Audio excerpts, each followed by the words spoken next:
Hoje nós vamos falar sobre dois testemunhos que existem no universo e que falam muito sobre o que nós fazemos na nossa vida: o Sol e a Lua. Eu sou Yair Alon e esse é o Zoar Diário.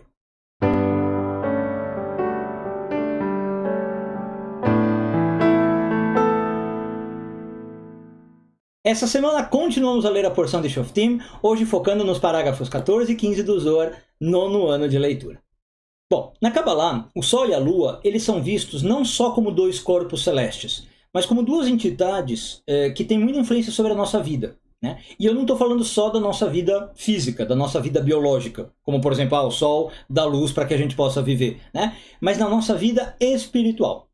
Então o Zohar traz aqui uma ideia de que o Sol e a Lua eles testemunham todos os nossos atos, sejam nossos bons atos, nossos maus atos. Bom, como é que a gente pode entender isso? De vários motivos. A primeira interpretação, eu diria que ela é mais literal. Por quê? O Sol e a Lua, eles estão sempre presentes no céu. Quando não é um, é outro. E tudo que a gente faz, então, na Terra, está literalmente abaixo do Sol e abaixo da Lua. Então é como se fossem duas entidades, imagina assim, como se fossem duas pessoas, entre aspas, que estão literalmente supervisionando tudo que acontece no planeta Terra.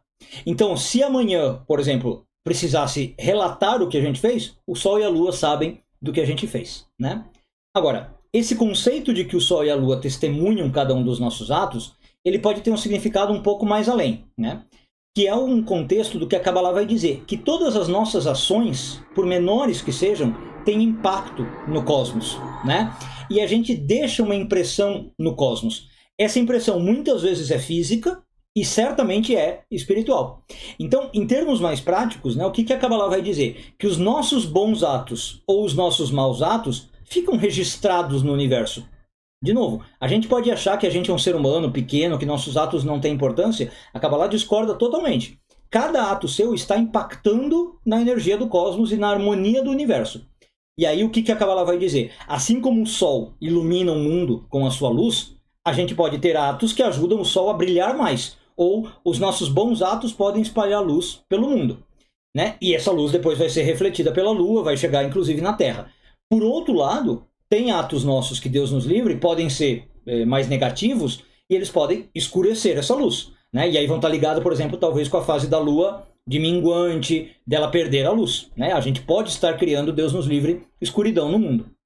E aí a gente pode expandir ainda mais essa ideia com a noção de que o universo também opera no que a gente poderia chamar de ciclos de causa e efeito. Né? E é isso que a gente estuda, por exemplo, na astrologia cabalística. Né? Cada ação no nosso mundo gera uma reação. E, nesse sentido, nós não estamos falando gera uma ação e uma reação no mundo físico, mas no cosmos, outra vez. Então, o Sol e a Lua são testemunhas cósmicas, por quê? Porque eles refletem essa dinâmica de ação e reação. Né? Tudo que o Sol faz, reflete na Lua. Tudo que a Lua faz, reflete no Sol.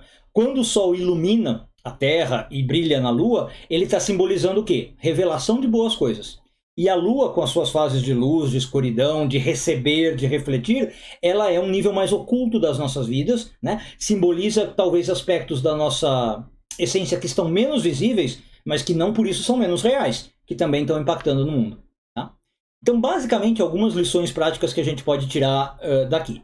Uma das lições, eu diria, que é a ideia de a gente ter uma consciência contínua do que a gente está fazendo. Né? Mais ou menos que pensar assim, olha, imagina que o Sol e a Lua, como eu falei, estão sempre testemunhando sobre os atos, estão sempre vendo o que você faz.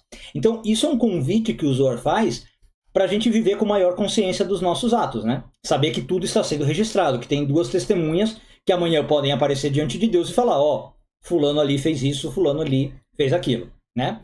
Segunda coisa que eu falei, lembrar que a gente está numa vida que é natural ser regida por ciclos de renovação.